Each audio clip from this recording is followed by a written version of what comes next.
નમસ્કાર. આપણો જે રાષ્ટ્રધ્વજ છે એ શું ખાલી કાપડનો ટુકડો છે? ના, બિલકુલ નહીં. એ તો એક આખી કહાણી છે, સંઘર્ષની, બલિદાનની અને એક આખા રાષ્ટ્રના જન્મની. તો ચાલો આજે એ જ કહાણીને નજીકથી જાણીએ. પણ ખરેખર શું આ ફક્ત એક કાપડનો ટુકડો જ છે? અરે જરાય નહીં. આ તો આપણા ભારતની કહાણી છે, એની ઓળખની કહાણી. આજે આપણે એ જ સફર પર નીકળીશું કે કેવી રીતે આપણા દેશે પોતાની ઓળખને આ રંગો અને ચિહ્નોમાં જીવંત કરી દીધી. તો આપણી આ સફરના મુખ્ય પડાવ કયા કયા હશે? જો પહેલાં તો એ સમજીશું કે આ માત્ર ધ્વજ નહીં પણ એક જીવંત પ્રતીક કેમ છે. પછી આઝાદી પહેલાંના ધ્વજો કેવા હતા એ જોઈશું. ગાંધીજીનો શું વિચાર હતો એ પણ જાણીશું. પછી તિરંગો એના આજના સ્વરૂપમાં કઈ રીતે આવ્યો, એના રંગો અને ચક્રોનો અર્થ શું છે, અને છેલ્લે એના માન અને સન્માન સાથે જોડાયેલી કેટલીક ખાસ વાતો કરીશું. ચાલો તો શરૂઆત કરીએ આપણા પહેલા પડાવથી. જુઓ, રાષ્ટ્રધ્વજ એટલે ખાલી દેશની આઝાદી કે એકતાનું નિશાન નહીં. ના, એનાથી ઘણું વધારે છે. એ તો એક જીવંત અહેસાસ છે, એક એવી ભાવના જે આપણા કરોડો લોકોના દિલમાં ધબકે છે. પણ એક મિનિટ, આજે આપણે જે તિરંગો જોઈએ છે, શું એ શરૂઆતથી જ આવો હતો? ના, એની પાછળ એક બહુ લાંબી અને રસપ્રદ કહાણી છે. તો ચાલો સમયમાં થોડા પાછળ જઈએ અને જોઈએ આઝાદીની લડાઈના એ શરૂઆતના ધ્વજો જેણે આઝાદ ભારતના પહેલા સપનાને પાંખો આપી હતી. આ કોઈ એક બે દિવસની વાત નથી. આ તો દાયકાઓની સફર છે. જુઓ, 1906માં કલકત્તામાં પહેલીવાર એક ધ્વજ ફરકાવવામાં આવ્યો. એના બરાબર એક વર્ષ પછી 1907માં મેડમ ભીખાજી કામાએ તો વિદેશમાં જર્મનીમાં આપણી અસ્મિતાનો ધ્વજ લહેરાવ્યો. પછી આવ્યો 1921નો સમય, જ્યારે ગાંધીજીના વિચારોએ ધ્વજને એક નવો જ આકાર આપ્યો. અને આ બધા પછી છેવટે 1947માં આપણને મળ્યો આપણો તિરંગો, જેને જોઈને આજે આપણું માથું ગર્વથી ઊંચું થઈ જાય છે. આ જુઓ, આ છે એ પહેલો ધ્વજ. 7 ઓગસ્ટ 1906 કલકત્તામાં ફરકવામાં આવ્યો હતો. એમાં 3 પટ્ટા હતા, લીલો, પીળો અને લાલ. એ સમયે દેશમાં જે આઝાદીની ભાવના જાગી રહી હતી ને, આ ધ્વજ એની એકદમ જોરદાર રજૂઆત હતી. અને પછી જુઓ શું થયું. ખાલી એક જ વર્ષમાં 1907માં આપણી આઝાદીની લડત દેશની બહાર પહોંચી ગઈ. મેડમ ભીખાજી કામા એમણે જર્મનીના સ્ટુટગાર્ટમાં આ નવો ધ્વજ ફરકાવ્યો. એમાં લીલો, કેસરી અને લાલ રંગ હતા, અને સાથે સપ્તર્ષિને દર્શાવતા 7 તારા. આખી દુનિયાને સંદેશો મળ્યો કે ભારતની આઝાદીની જ્યોત બુઝાઈ નથી, એ જીવંત છે. હવે વાર્તામાં આવે છે એક બહુ જ મોટો વળાંક, મહાત્મા ગાંધીજીનો પ્રવેશ. ચાલો જોઈએ કે ગાંધીજીએ કેવી રીતે આત્મનિર્ભરતા અને એકતાના વિચારને ધ્વજની ડિઝાઇનમાં જીવંત કરી દીધો. તો 1921માં ધ્વજની કહાણીમાં એક નવો અધ્યાય જોડાયો. ગાંધીજીના સૂચન પર એક નવી ડિઝાઇન તૈયાર થઈ. વિચાર એવો હતો કે દેશને એકતાના તાંતણે બાંધવું. એટલે હિન્દુઓ માટે લાલ પટ્ટો, મુસ્લિમો માટે લીલો.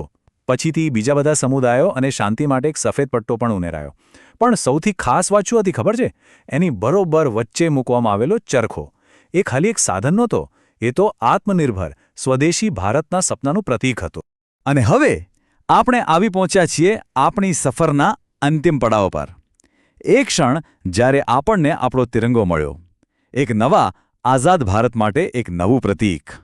અહીં એક બહુ જ મોટો અને અર્થપૂર્ણ બદલાવ થયો. જે ચરખો આઝાદીના સંઘર્ષ અને આત્મનિર્ભરતાનું પ્રતીક હતું, એનું સ્થાન લીધું અશોક ચક્રે. અને અશોક ચક્ર શેનું પ્રતીક છે?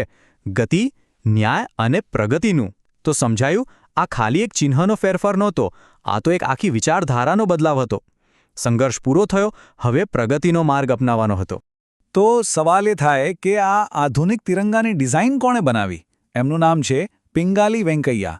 અને એમની આ ડિઝાઇનને 22 જુલાઈ 1947ના રોજ બંધારણ સભાએ સત્તાવાર રીતે અપનાવી લીધી. ઇતિહાસ તો આપણે જાણી લીધો, પણ હવે સમય છે તિરંગાના દિલમાં, એની આત્મામાં ડોક્યું કરવાનો. ચાલો એના રંગો અને એના કેન્દ્રમાં રહેલા ચક્રના અર્થને ઊંડાણપૂર્વક સમજીએ. આ 3 રંગો એક ખાલી રંગો નથી, એ આપણા દેશના આદર્શો છે. સૌથી ઉપર કેસરી, જે આપણા વીરોના સાહસ અને બલિદાનનું પ્રતીક છે. વચ્ચે સફેદ, જે શાંતિ, સત્ય અને પવિત્રતાનો સંદેશ આપે છે. અને સૌથી નીચે લીલો, જે આપણી ધરતીની સમૃદ્ધિ, વિકાસ અને જીવનનું પ્રતીક છે. આ ત્રણેય મળીને ભારતની એક સંપૂર્ણ તસવીર બનાવે છે.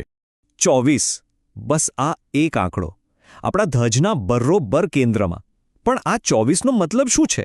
શું કામ 24 જ? આ 24 આરા છે અશોક ચક્રના, જે સારનાથમાં આવેલા અશોક સ્તંભ પરથી લેવામાં આવ્યું છે. એનું જે નેવી બ્લુ રંગ છે અને એના 24 આરા છે એ સતત ગતિ અને પ્રગતિ દર્શાવે છે. એનો સંદેશો સાફ છે: જીવન એટલે ગતિ, અટકી જવું એટલે મૃત્યુ.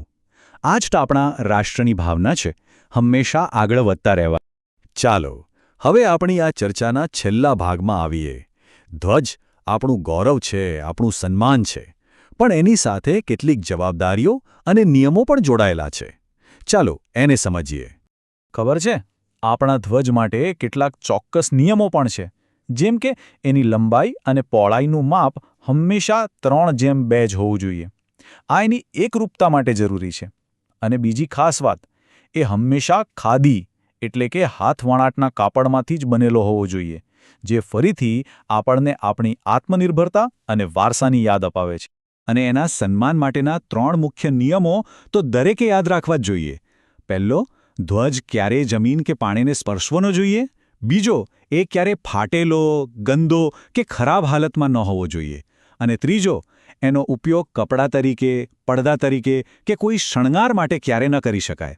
આ ખાલી નિયમો નથી, આ આપણા રાષ્ટ્ર પ્રત્યેના આપણા આદરની અભિવ્યક્તિ છે. ચલો એક ક્ષણ માટે એ ઐતિહાસિક દિવસને યાદ કરીએ. 15 ઓગસ્ટ 1947, દિલ્હીનો લાલ કિલ્લો અને પંડિત જવાહરલાલ નહેરુ, જે આઝાદ ભારતનો પહેલો તિરંગો લહેરાવી રહ્યા હતા. એ ક્ષણનો રોમાંચ, એ ગૌરવ આજે પણ દરેક ભારતીયના દિલમાં એવો ને એવો જ છે, ખરું ને? આ બધી વાતોનો સાર શું છે?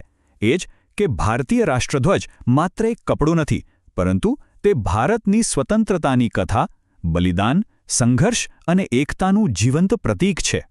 અને બસ એટલે જ એનું સન્માન કરવું એ ફક્ત એક ફરજ નથી, એ તો આપણી ઓળખનો એક ભાગ છે. એક એવી જવાબદારી જે આપણા ભૂતકાળના બલિદાનોને આપણા ભવિષ્યના સપનાઓ સાથે જોડે છે. તો અંતે હું એક સવાલ સાથે આ વાત પૂરી કરીશ. હવે પછી જ્યારે પણ તિરંગો જો, ત્યારે એક ક્ષણ માટે રોકાજો અને વિચારજો, આ તિરંગો તમને કઈ વાર્તા કહી રહ્યો છે?